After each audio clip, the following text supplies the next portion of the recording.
Welcome to the Scottsdale Vibes Podcast. I'm your host, Alicia Haygood. I'm excited because to me, when September rolls around, it means that Scottsdale season is happening. All the events are coming back. The city is going to be bumping again. And I'm excited to bring you Lynette from the Black Rodeo here happening at Westworld. So we're going to talk to her. We're going to learn all about it, and we're going to get you out there. But first, a note on our sponsor, Jeremy Mueller. You know Scottsdale, the sunshine, the community, the way we look out for each other, and Jeremy Mueller Insurance is a part of all of that. He and his team believe supporting the community is just as important as serving their clients. Since 1999, Jeremy has been your neighbor and your go-to for home, auto, life, and business coverage. His team doesn't just sell policies, they create plans that fit your life. You'll always get exceptional service, knowledgeable advice, and someone who truly cares. And I know all of that because that is exactly how I'm treated from him and his team. So don't forget to reach out to jeremymueller.com, or you can call him at 480-515-5223 and let him take care of all you and your needs. So let's talk about the Arizona Black Rodeo. This Labor Day weekend, Scottsdale's trading palm trees for cowboy hats, and the Arizona Invitational Black Rodeo rides into town on August 29th and 30th. This isn't your ordinary rodeo. It's a 2 days packed with bull riding, barrel racing, roping events, mutton busting, and a whole lot of grit and grime. But beyond the excitement in the arena, this event also shines a spotlight on the history and contributions of the Black cowboys and cowgirls, I'm not forgetting about you, making it a celebration that's as educational as it is entertaining. So today I have Lynette Campbell, the driving force behind the event, to talk about what makes this rodeo such a unique experience for Scottsdale and the Southwest. So right before we started recording, Lynette, we were talking about rodeos and how I think it's funny how so many people have not been to a rodeo because they're like, I don't get it. I'm not a cowboy or cowgirl. They're fun. They are so fun. I used to live in Houston. I've been to the Houston rodeo. I've been to the ones out here in Arizona. You were telling me you just got back from the granddaddy of all rodeos in Oklahoma. Correct. Just to prepare for this one that's coming up. So let's talk about the rodeos. So again, the rodeo, Arizona Black Rodeo, is in its 14th year. We actually started in 2011, and we made home at Rawhide, and we slowly made our way over to Scottsdale a couple of years ago, which Westworld has a beautiful facility, so we couldn't be more than thrilled to be there. Nice facility, nice indoor air-conditioned building, state-of-the-art facility, and the Cowboys absolutely love coming to Arizona. So every year we see an increase in our contestant base, which is like the best thing we can do. Increase the added money, and it draws more contestants here. So really in Arizona, we probably only get about 2 or 3 contestants, and they all come from other places like Oklahoma, Arkansas, California, Mississippi.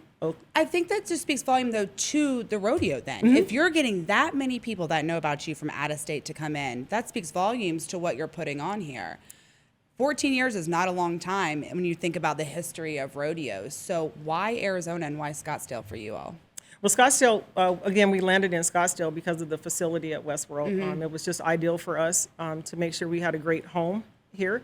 And why not take advantage of the most beautiful facility we have here, right? So Westworld actually welcomed us with open arms. And so we made Scottsdale our home. We put Scottsdale on the map twice with being voted one of the top 10 rodeos in the U.S. That's amazing. And that's crazy. So USA Today voted us one of the top 10 rodeos in the country, back-to-back, 24 and 25. We've been voted one of the best top 10 rodeos. So we're excited about that. So we beat out a lot of other rodeos across the country just because we're here in Scottsdale. Well, I want to hear about your history of rodeos. How did you get involved into becoming, what do you call a person that's into rodeos? Is there a certain name for you? A promoter. Okay. So I was like a rodeer? I don't know. Yeah, I'm the promoter and producer of the rodeo. And actually I started Arizona Black Rodeo again. I used to be a promoter for another organization. And then I just took the reins and started my own production and started Arizona Black Rodeo. Okay. And then from there, I launched Black Rodeo USA. And so with Black Rodeo USA, I literally take rodeos across the country to Nashville, Tennessee area, which is in Shelbyville. We go to Jacksonville, Florida. Mm-hmm. We went to Kansas City. We just came back from Kansas City 3 weeks ago. We do Las Vegas, Nevada. Okay. So we're just moving around, making sure, and we have our eyes on a lot of other locations as well, Omaha, Denver. So we're looking at other locations. Let's talk about the rodeo here in Arizona. Talk about what we're going to expect. Talk about the events. how to get involved and be a spectator. So we have 2 action-packed days here in Arizona. Friday Literally and Saturday. action-packed. They are action-packed. They start, from 9 o'clock in the morning, we're hitting it. So Friday we have a actual, this year we're introducing our Shining Spurs moment, where we're going to have maybe 20 to 30 children come out that may have autism, some type of disability, and it's their shining moment. So we're going to match them up with a cowboy, and they're going to be a cowgirl or cowboy for the day. I love so that. Excited about that, because each contestant gets to literally match up with the little kid. And they may be a teenager, but they're coming to us with the special needs. Yeah. And we want to offer something just for them. How did you connect? How did you get connected with those kids or the organizations for them? Some of the kids we know personally. Okay. We have another little ranch that we partner with, and they kind of introduced us to some of the kids who have special needs. And some kids just can't come to a rodeo. They may not want to hear the sounds. Right. It's just too loud for them. And they just can't follow along. But we want to make sure we have an opportunity for them to at least come and experience just what it is to get some dirt on their boots and have a great time. I love that. So we're going to offer that the first part of the morning.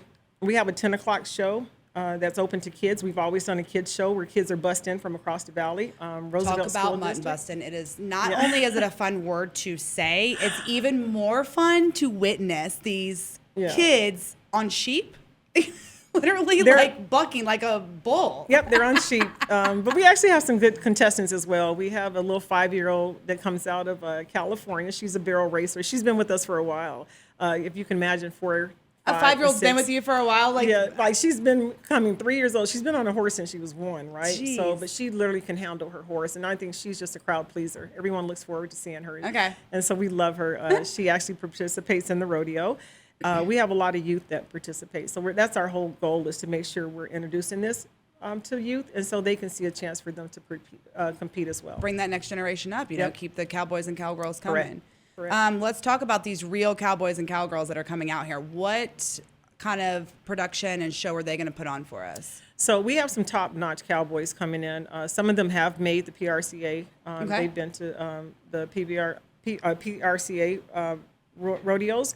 And they ride that circuit as well, but they take time to come back and come to our rodeos, which we're happy because they're qualifying for the nationals for the NFR. So that's their main goal.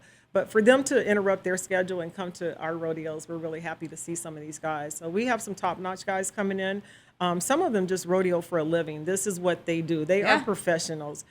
We call them rodeo junkies. I know, it's like, but they literally love to rodeo. And we want to create that platform where we can showcase the talent that they possess. Yeah. And so we have barrel racers, steer wrestlers, calf ropers, and definitely the bull riders. Yeah. Yes. What event tends to bring the most guests or entertainment or the most cheers and? It's funny, but we have Ranch Bronc, and so we have one guy, Ranch Bronc.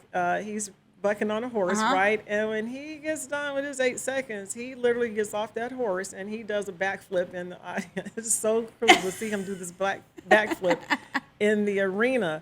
But all of them have their own unique personality, and they all do their thing. And I love to make sure we take care of the contestants. When they get here, we feed their horses, we feed them. They really enjoy Arizona. Yeah. What made you get into rodeos?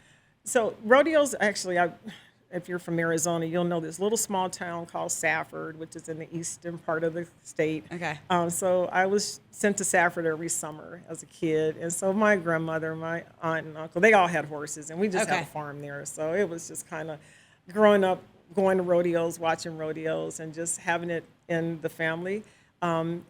We were missing that here when I came back home to Phoenix. And as I grew older, I saw that we needed something different here, something family-oriented. Yeah. Because with a rodeo, you take the whole family. We have grandparents and grandkids and the cousins. Everyone's coming as a group. So we do a lot of group sales. That's really where our ticket sales are, with group sales. Because I never see one person driving the car to the rodeo. It's always like a packed, everyone's coming in a group. But it's just a family-oriented event, and it's a really good event for us. And I just think that was ideal to create something like that for our community here in Arizona. I love that. What was your event that you participated in? So I don't. I knew you were gonna say that. I was like, I'm gonna get her. Did you use when you were 5 riding horses? Were you mutton button or anything? No. So again, we never had the opportunity here in Arizona to even compete. We didn't have rodeos that we could show up at and that we felt like we were invited to. Yeah. So even with the Arizona Black Rodeo, and this is the question we get a lot, why do you have to have a black rodeo? Well, that question is asked to every rodeo association. Of course, we have the All Indian Rodeo Association. There's the Gay Rodeo Association. So now we have a Black Rodeo Association. But I think it just provides an opportunity for people to see themselves and see their community there and feel like they have a place and a space to go. And really, that's what I wanted to create with Arizona Black Rodeo. How are you working with those other rodeo organizations to kind of still be together, but still have your niche? We definitely partner up with other rodeo associations just to show the collaboration, to say that, you know what, we're not competing against each other, we're just complementing each other.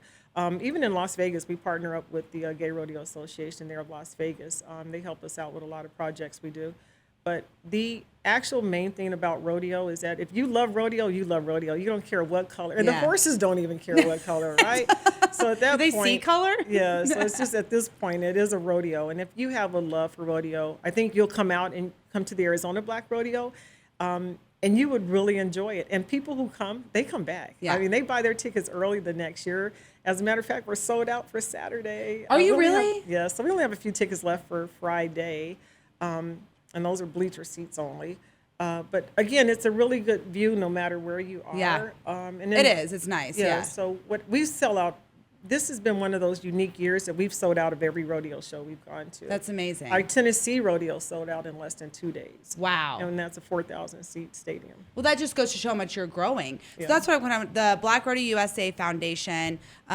Talk about the mission and program it supports as an individual for you all and how that kind of grows the rodeo scene for everyone that may not know about it. So when we stepped into the foundation part of it, we wanted to make sure we were able to create a scholarship base for young athletes to make sure they could continue their education and further their dreams also.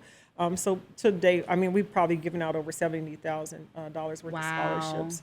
We're going to continue to give out scholarships, but something new and exciting we just did on Saturday, this past Saturday in Okmulgee, Oklahoma, was crowned the Miss Black Rodeo USA. So now we have a rodeo queen, which we were absent from. We didn't have for a long time. And she's actually... It was you. You just didn't have the title or crown, I feel like, with all the work you've been doing. And we're so excited because she's from Gilbert, Arizona. That's awesome. Samira Mueller. She was crowned on Saturday night in Okmulgee, and we can't be more pleased that she's from Arizona. Congratulations. Arizona's really coming on the maps that way. It's really great. For the foundation and raising the scholarship money and stuff like that, how would we apply for it or know or to give back to help you all grow? Yeah, of course you would have to visit the website to know that we have a link on the website where you can actually donate to help further the mission and goals that we're trying to establish. It's always good to just visit our website to see what we have going on. There's a lot of good information there. What is the website? So the website is blackrodeousa.com. Very hard. We'll have it in the description of this episode and everything too. But yeah. Great. Yes. So go there. Okay. What are this weekend or the Labor Day weekend, Saturday sold out? Is it one of those things where it's the night show is sold out, but we can still come see some daytime events, or is it the daylight ticket? So the daylight is, again, sold out. It's Saturday is gone. Okay. Our tickets are pretty much that's amazing. I'm rare so happy to find right now. And we get hit with a lot of ticket scalpers. That's what we don't like about that. And you just can't control that. I mean, even Taylor Swift couldn't control it. So we couldn't imagine we were trying to control our if she ticket can't control the world, we're right? done. So if you do end up wanting to buy a ticket, please don't buy from another site. Always make sure you're buying from our official site, which is blackrodeousa.com. So Friday is still available. I think there's a few seats left for Friday. When it comes to this year and stuff like that, one of our favorite questions we ask everyone is, what's your favorite Scottsdale vibe? But I would like to know, what's your favorite rodeo vibe? My favorite rodeo vibe is just being alive. Right? It's like, that is so funny. Rodeo is a dangerous sport. Yeah. I mean, you can just be standing around a horse and not come out well on the inside. But you know, a good rodeo vibe for us is just making sure we're all safe and we're having a good time. And if you come to an Arizona Black Rodeo, you're going to have a good time. I mean, even our stock contractors say that. They say, "Oh, we would not miss this rodeo." It's fun. Our stock contractors love the rodeo as well. So when we're hearing it from them, we actually love to make sure we invite those guys back. I love it. So. How many contestants do you have this year so far? So our books just opened up this week, so we won't know they won't close until next Monday. Okay. So we're looking to have, of course, over 100 contestants come to Arizona. And what's the big pot? It's $50,000 right. this year. So I'm not going to win it. Don't worry. We're so excited. You would have to get out there and really compete. Barrel racing or steer decorating for the females. For the I ladies. love that. Yeah. I'm excited. Yeah. My family and I went a few years ago and we had a great time because we can walk to Westworld from our house. We love it. So it's so good. So go check it out. It's a definitely fun rodeo. It is. Go check it out. We'll have the description and the link and everything in the description of this episode on YouTube and on all your podcast listening apps. Before we go to the calendar events, don't forget we got to check in with our favorite sponsor, Shawn Shackleton of the Shackleton Group. She's been with us for over 25 years here in Scottsdale. She's guided buyers and sellers with straight talk, smart strategy, and data that keeps you ahead of the market. If you want a calm pro who won't let you settle for less, reach out to Shawn at 480-734-7277 or visit theshackletongroup.com and make your next move a winning one. Well, we just heard from Lynette about the Black Rodeo, Arizona Black Rodeo at Westworld, so don't forget to go check that out. There's only tickets left for Saturday or Friday at this point, so go now before it's too late. Don't forget that the Park and Rec We Rewind the 90s Night is coming up on Saturday, September 13th at the Scottsdale Civic Center from 6 to 9 p.m. It is a free event. It'll be one of those times to relive our glory days of the 90s, which I just learned is what some sitcoms are now based off of, which is sad that my children are watching it and consider me old, but 'tis his life. Another fun thing that's coming up, the Junk in the Trunk is back for their second show this year. I'm really excited. September 12th through 14th, again at Westworld. So this is an opportunity. If you don't get to go to their spring show in April, go get your tickets now. 120,000 square feet of shopping, live music, local food trucks, and a high energy atmosphere. I suggest you not bring your husband or partner unless they are there to carry, and make sure that the car is up front to put everything in. As a person who's learned this the hard way. And don't forget the Scottsdale Resort Stay Well Retreat is happening September 26th through 28th. The Scottsdale Resort is opening back up after a renovation. So come spend a weekend with them for spa experiences, outdoor fitness, crafted meals, sound healing under the stars, and more. Have a wonderful week, Scottsdale. Keep vibing, and I'll see you around town.